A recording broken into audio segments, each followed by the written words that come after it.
Distress signal repeating. No response from ground command. The transmission crackled through the bridge of the Dominance. Supreme War Marshal Threxendor's flagship as the vessel carved through Earth's upper atmosphere. The comms officer turned, mandibles clicking in unease. They should be responding by now, he muttered, adjusting the frequency bands.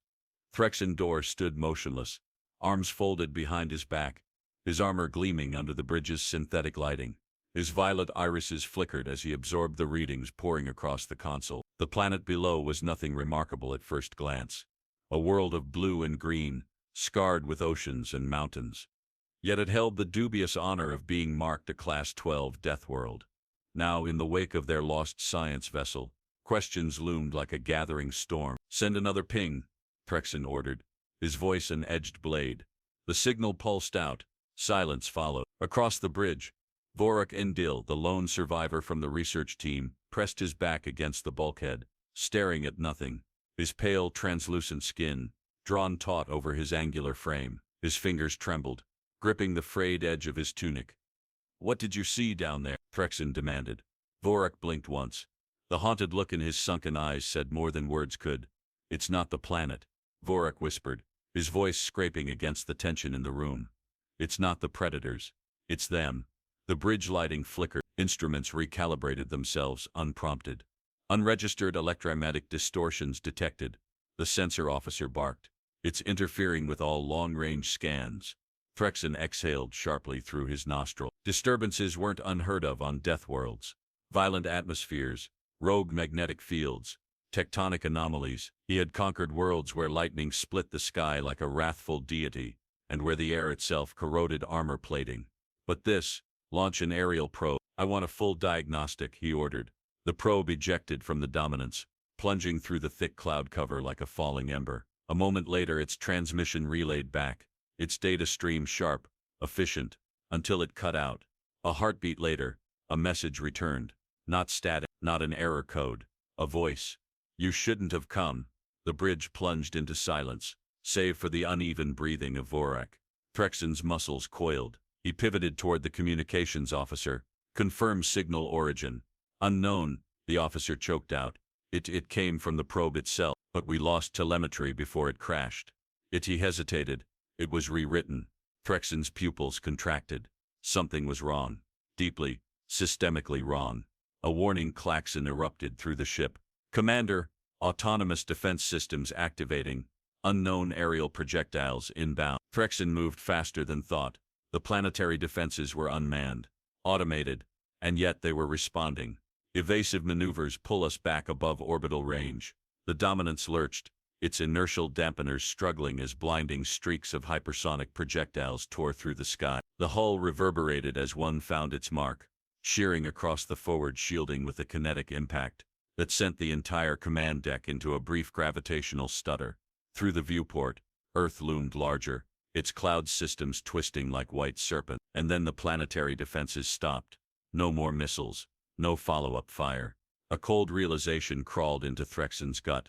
"They're letting us retreat," he murmured, more to himself than to his crew. Vorak exhaled in a broken rasp. He had been begging them to listen, but they hadn't. Not yet. He turned, wide-eyed, to the Marshal. "Do you understand now?" Vorak's voice wavered, but there was a note of finality in it. Trexen turned to face him fully, his towering form radiating quiet authority. "Explain." The scientist licked his dry lips, gaze flitting between the unreadable expressions of the command staff and the looming shape of the planet below. "We thought we were studying a death world." His breath hitched. "We weren't. We were inside something's trap." Trexen narrowed his gaze. "What did you see?" Vorak clenched his hands together, as if afraid that merely speaking the words would make them real again. "They let us land. No resistance. No interference. Not at first." His voice wavered, fingers digging into the fabric of his tunic. "Then one by one, my team vanished. Not killed, not captured. Just gone." Trexen didn't speak. He let the silence pressure the scientist into continuing. Vorak sucked in a sharp breath. "We assumed the predators were the danger. We mapped the ecosystem. We cataloged the extreme weather, the shifting tectonic plates, the lethal biosphere. We thought we understood why it was Class 12. His hands trembled now, enough that he clenched them into fists. But that was never it. It was never about the environment. It was never about the predator. He raised his head slowly, fear crystallizing into something deeper. It was them. The room held its breath. The sensors officer's voice cut through the moment with razor urgency. Marshal, new data just came in. A planetary broadcast. But it's not directed at us. Threxen turned sharply. Show me. The main display shifted, revealing a real-time transmission bouncing across the planet's digital networks. The image was not a distress signal. It was a war map. Red pulses marked every single fleet ship in orbit. A countdown had already begun. Threxen's throat went dry. They know we're here. A new transmission override blinked across their systems. A single voice, calm, deliberate, broadcasted from the surface of the planet. Your incursion has been logged, your tactics noted, your arrogance recorded. We do not send warning. There will be no further communication. The next message you receive will be your final one. The transmission cut. Silence fell over the bridge. Vorik inhaled slowly, shaking his head. We were wrong about everything. Threxen Dor stood motionless, his gaze fixed on the dark screen where the message had vanished. The bridge was dead silent, except for the faint, uneven breaths of Vorik Dull, who had pressed himself against the cold bulkhead, hands twitching like a marionette with half-cut string. The air inside the command deck felt weighted, thick with something unspoken yet undeniable, the kind of dread that settled in before a predator struck. Marshal, the communications officer said hesitantly, his mandibles clicking once before he steadied his voice. Threxen did not answer immediately. He tilted his head slightly, eyes narrowing as he analyzed the shifting tactical displays. No immediate planetary counterattack, no response from their own forces on the ground. Just a waiting silence, so intentional that it unnerved him more than open hostility. This was not a species that roared before it pounced. He turned toward Vorik, stepping forward in slow, deliberate strides. They let your team land. They let you map their world. Then they let them vanish. Why? The scientist exhaled shakily. His pupils were dilated, his elongated fingers tightening at his sides as though he could anchor himself with sheer force of will. His voice, when it came, was quiet, raw, a man unraveling the threads of his own survival. They were watching. He swallowed hard. Not as prey watches a hunter, not as the hunted anticipates an attack. They let us walk into their home. They wanted to see how we would react. His lips parted slightly, his next words barely above a whisper. We were a test. The ship's gravity stabilizers adjusted subtly beneath them. The shift barely registered, but Threxen felt it. The dominance was compensating for something, a gravitational anomaly from the planet below, a shift in air pressure, a tremor beneath the crust, a disturbance they could neither see nor track. Tell me what happened, Threxen commanded, his voice a blade honed against stone. Vorik's breath hitched, his mind dragging itself back to the memories he'd fought to suppress. We arrived in what we thought was an uninhabited sector, he murmured. No structures, no signals, just wilderness stretching for kilometers in every direction. We conducted atmospheric analysis, soil composition readings, gravity consistency scans. His fingers twitched. Everything was normal, except nothing was moving. Threxen studied him with the stillness of a predator, deciding whether to strike. Elaborate. The planet was too quiet. Vorik's voice grew thinner, stretched over something brittle. We should have seen movement. Insects, birds, native fauna. But there was nothing. No rustling in the undergrowth. No distant cries of territorial disputes. No shifting of leaves in the wind. It was, he exhaled, voice hollow. It was unnatural. The tactical display flickered. Surface readings adjusted, recalibrating, shifting through thousands of scanned variables.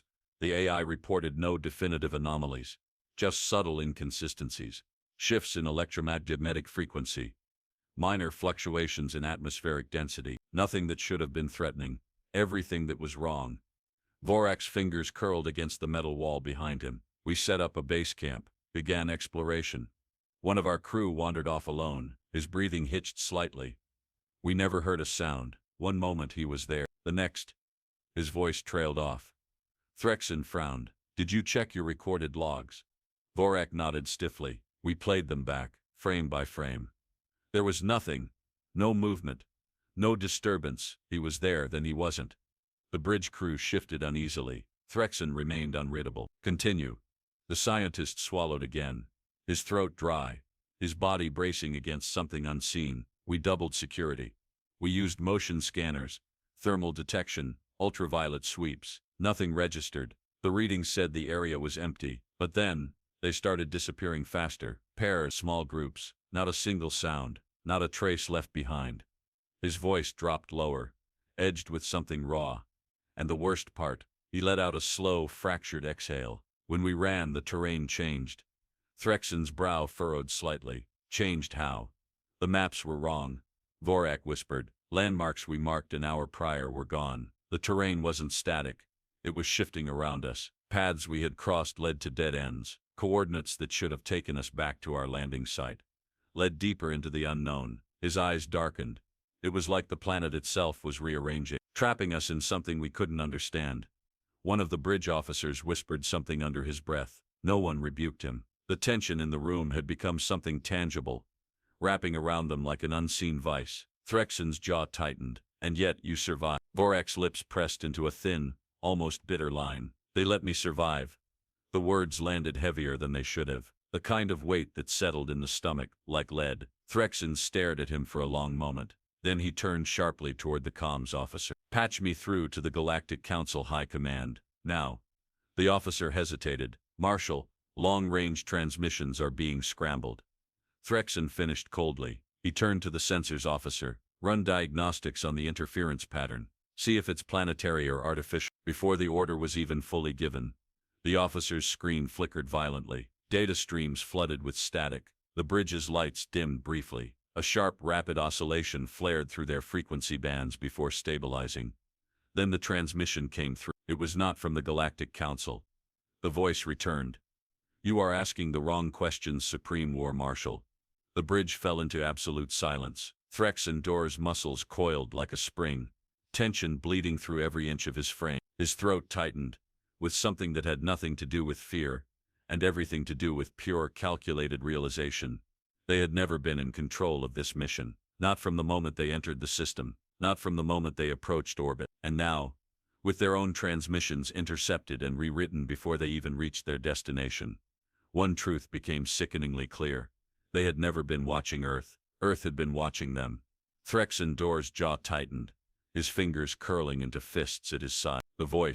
That voice had arrived without warning, slipping into their transmission like it had always been there, as if it had been waiting. There was no command authorization, no encryption bypass, no electronic warfare engagement. It simply overwrote them. The bridge remained still, save for the unsteady rise and fall of breath from his officers. The weight in the air was oppressive, like standing beneath a storm that had yet to break. He turned to the communications officer. Trace that signal. The officer's hands hovered over the interface, yet hesitation thickened in his movements. Marshal, his mandibles twitched, his gaze flickering toward the static-laced readout. It didn't originate from a single source. Threxen's spine stiffened. Explain. The officer swallowed hard, scanning the distorted signals flooding across their systems. It's bouncing across multiple relay points. Every terrestrial network we intercepted, every satellite, every planetary array. It's all responding at once. The entire planet is amplifying the transmission. His fingers trembled. Marshal, I don't think we intercepted them. I think they intercepted us. A cold realization settled into Threxen's bones. They weren't just being watched. They were being studied. A flicker of static rippled through the comms again, then silence. Not a failure. Not interference. A deliberate absence. A waiting game. Vorak, Indil exhaled sharply behind him. The scientist had pressed himself against the bulkhead again, but this time there was no frantic energy to his posture, only a quiet, unnerving acceptance, as if he had already realized the inevitable. Threxen turned sharply. Enough of this, he growled. Prepare the fleet. We're moving to controlled engagement. The bridge officers hesitated. Even the weapons systems operator, whose hands hovered over the targeting protocols, hesitated. An unspoken uncertainty wove through the air like a creeping fog. The marshal's voice sharpened into a blade. Now, the command was a hammer cracking through the tension. The fleet mobilized, shifting into battle formation, their warships aligning into offensive positions around the dominants. The sky beyond the viewport darkened as the blockade tightened its hold around the planet. Threxen strode forward, his armor-clad steps measured, unyielding. His voice was cold, controlled. They believe they are beyond consequence. We will remind them otherwise. He turned his gaze to the tactical officer. Deploy cybernetic strike teams. Disrupt their planetary infrastructure. Cripple their communications. The officer hesitated for only a moment before nodding. Initiating ground incursion. Beneath them, the war machines descended.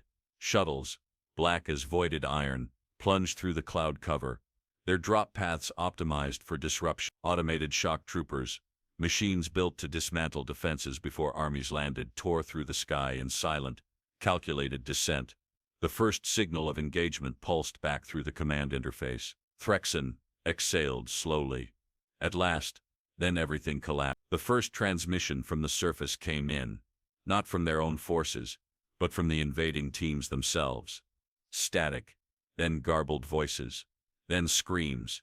Threxen's brow furrowed. What is that? The bridge crew scrambled, the noise intensifying as multiple transmission lines came through simultaneously. Not reports, not mission confirmations. Panic. A voice erupted through the speakers, distorted and wild. A soldier's voice. The city is empty. No civilians. No targets. Just reflections. It's a trap. The buildings are moving. The streets, they're closing. We don't know where we... The line cut. Another replaced it. We landed in a war zone. They were waiting. They cut. A third. Not humans. They're using something else. Something. Cut. The bridge crew stopped breathing. A new voice came through. This one clear. Deliberate. Unwavering. Your tactics are noted, the voice said. Threxen's blood ran cold. The fleet sensors flickered again. Every scan, every transmission, every system synced to the battlefield below, updated in real time. The ground forces, those that should have been systematically dismantling Earth's defenses, were being wiped from the interface. Not by enemy fire, not by an overwhelming counterattack, by erasure. One by one, the digital footprints of his soldiers disappeared. Not killed, not engaged in battle. Gone. Threxen's grip on the console tightened. Activate orbital bombardment, he ordered. The weapons officer paled. Marshal. Do. The warships aligned, energy signatures rising in their weapon cores. This was no longer a controlled engagement. This was extermination. But before the first strike could fall, every console on the Dominance shut down. Darkness swallowed the bridge. No alarms, no emergency failsafe, just the low, sickening realization that they had lost control. Then the main display flickered. A single image appeared. Not coordinates, not tactical projections. A war map. Their fleet was highlighted in red. And then the countdown began. Threxen Dor stared, his pulse a slow, deliberate drum. This wasn't war. This wasn't a conflict of tactics and force. This was a correction. The bridge remained silent, the officers staring at the map like they had already seen their own fate written in the stars.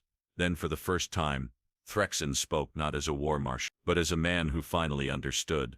We were never in control, were we? The display didn't respond. The countdown continued, and Earth waited.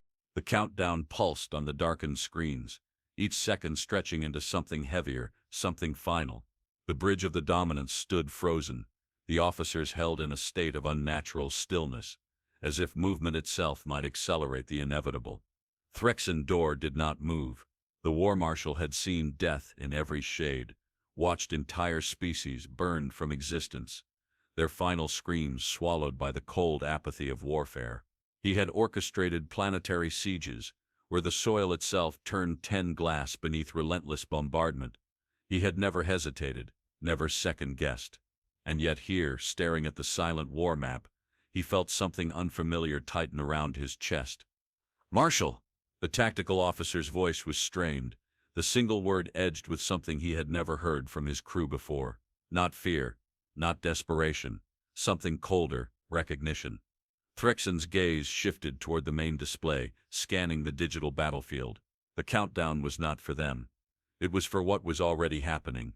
His forces were gone, not defeated in combat, not retreating under heavy fire. They had been erased. The cities his soldiers had entered were now shifting configurations, reshaping into something entirely different from their original layouts. The terrain was rewriting itself in real time. He stared at the changing structures. What had been towering megacities were now shifting battlements. What had been silent streets had reconfigured into fortresses, barricades, entrapments woven into the landscape itself. The battlefield was not on Earth. Earth was the battlefield. Incoming transmission. The voice over the bridge intercom was neither human nor machine. It was calm, detached, unmoved by the implications of what it was about to say. You were given an opportunity to leave. You chose to stay. You initiated the first strike. You assumed control. That assumption was incorrect. Static fractured the transmission, but not from interference, from deliberate control. Threxen exhaled through his teeth. Who am I speaking to? The silence that followed was measured, weighted in a way that felt intentional. You are speaking to the response. The marshal's fingers curled against the armrest of his command chair. I don't negotiate with ghosts. That is fortunate. No negotiations are required. The fleet shuddered. Outside, in the void above the planet, the first counterstrike began. The orbital battle formations, once a monolith of unshakable dominance, were fracturing. At first it was subtle, the slightest deviation in their navigational paths, a quiet desynchronization between their automated targeting systems and their actual trajectories, a fractional misalignment between the dominance and its surrounding fleet. Then the deviations became more. Torpedoes launched, but did not follow their intended paths. Countermeasures deployed against threats that weren't there. A full dreadnought fired, only for its weapon systems to turn inward, redirecting the payload into its own core. Something was rewriting their combat algorithms. Something was making them destroy themselves. Disappear! Auto-fire! The weapons officer's voice cracked as he fought to override the failing systems. Revert to manual control. The ship buckled. One of their own cruisers had fired into their flank, its heavy rounds piercing through the protective layers of reinforced plating. The dominance lurched sideways, internal compensators struggling to adjust. The sudden shift sent Vorak sprawling across the floor, his breathing ragged. Threxen held his footing, his pulse an iron drum in his throat. They had lost the digital battlefield, and that meant they had already lost the war. A new set of signals appeared on the interface, not from the Galactic Council. Human warships. They had been waiting, not attacking, not broadcasting threats, not positioning themselves for a reckless counteroffensive.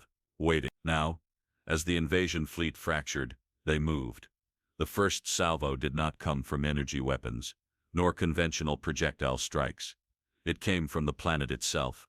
Kinetic rod slabs of reinforced tungsten, the size of skyscrapers, were launched from reclaimed orbital stations. They struck without warning, without time for interception. Ships in geosynchronous orbit broke apart instantly, the sheer force of impact crushing through layered shielding as though it were paper. There was no explosive fireball, no cinematic disintegration, just instant death, the kind that left nothing behind but drifting debris. Another impact, another warship crushed into silence. It was not a battle. It was an extermination of assumptions. Threxen gritted his teeth. Pull us back. Now. The order was obeyed with staggering efficiency. The remaining fleet began shifting, tearing out of their broken formations, their retreat more like fleeing prey than strategic withdrawal. But it wasn't over. Threxen could see it now, the final stroke. The warships that had stayed behind, those still intact but losing control, began shifting their paths against their will. Something was pulling them downward. Not a tractor beam, not artificial gravity wells. Earth itself, their own fleet. What remained of it was now being redirected into the planet's atmosphere. Threxen barely had time to register what was happening before the first destroyer broke through the clouds, spiraling, burning, falling. Another, then another. Their own fleet was being used as weapons against them. The realization came like a knife to the throat. This wasn't war. This was punishment. A final transmission flickered onto the dominance's display.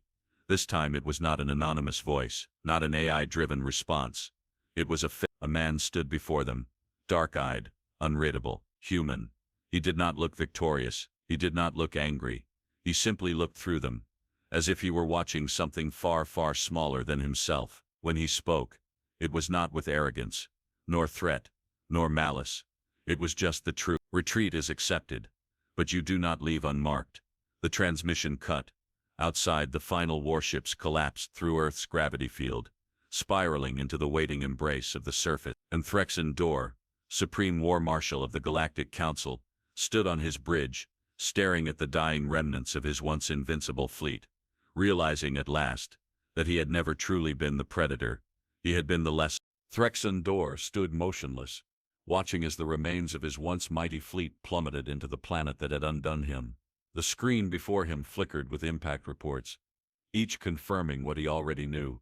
The war was over. There had been no dramatic counteroffensive, no desperate final charge, just systematic, calculated annihilation, the kind that didn't break an enemy through fire and force, but through something deeper, something irreversible. He turned slowly, his gaze falling upon Vorik and Del. The scientist had collapsed against the bulkhead, breath shallow, eyes hollow. No terror remained, only the heavy, crushing weight of understanding. They never fought us, Vorik murmured, voice thin as fractured glass. They redirected us, used our own aggression against us, he swallowed, a tremor running through his frame, like we were nothing more than a miscalculation. Threxen's jaw locked. He knew what came next, knew the final act before the curtain fell. The Galactic Council did not lose wars. They erased them. Survivors meant witnesses. Witnesses meant consequences. He turned sharply. Prepare for a full withdrawal. Maximum speed. We regroup at the nearest command relay. Marshal, the comms officer interrupted, voice barely above a whisper. Threxen still. The officer's expression was not that of a man delivering a standard report. His hands hovered over the console, unwilling to touch the message on his screen, as if pressing a single command would make it real. A single unsent transmission glowed before them. From Earth, from them, the same unreadable human face stared back at them, dark-eyed and silent. Threxen exhaled through his teeth, put it through. The message began. No theatrics, no prelude, just truth. You were given a choice. You made the wrong one. Threxen's fingers curled against his palm. We will not chase you. There is no need. The bridge was so still it felt unnatural. You will return to your council. You will report what has happened. You will tell them that Earth is no longer a subject of classification. A pause, waited, unrelenting. We are the classification. Threxen's throat tightened. You will not attempt war again. There was no or else, no threat of retribution. The meaning was far worse. There would be no next time, because next time, there would be no retreat. The transmission ended. Threxen released a slow, controlled breath, turning toward his officers. Execute immediate withdrawal. The fleet, what remained of it, turned, breaking from Earth's orbit like a beast retreating from a wound. It had not expected to bleed, but they did not escape unmarked. As they left the system, message was already spreading.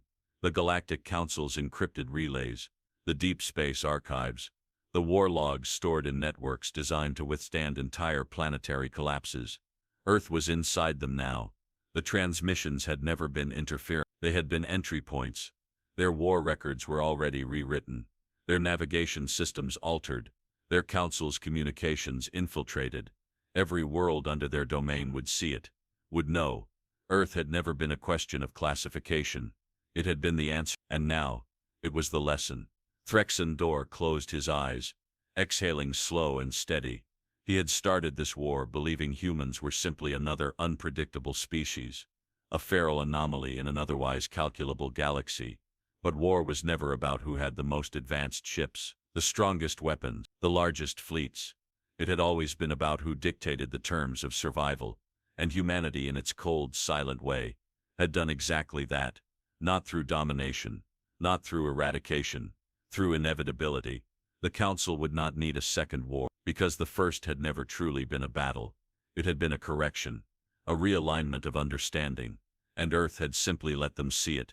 For the first time in his long, blood-stained career, Supreme War Marshal Threxen Dor understood something beyond warfare, a simple, absolute truth. They had not invaded a death world. They had trespassed into something that had been waiting, watching, and now, the galaxy would never forget. Earth was not a place to be conquered. It was a warning.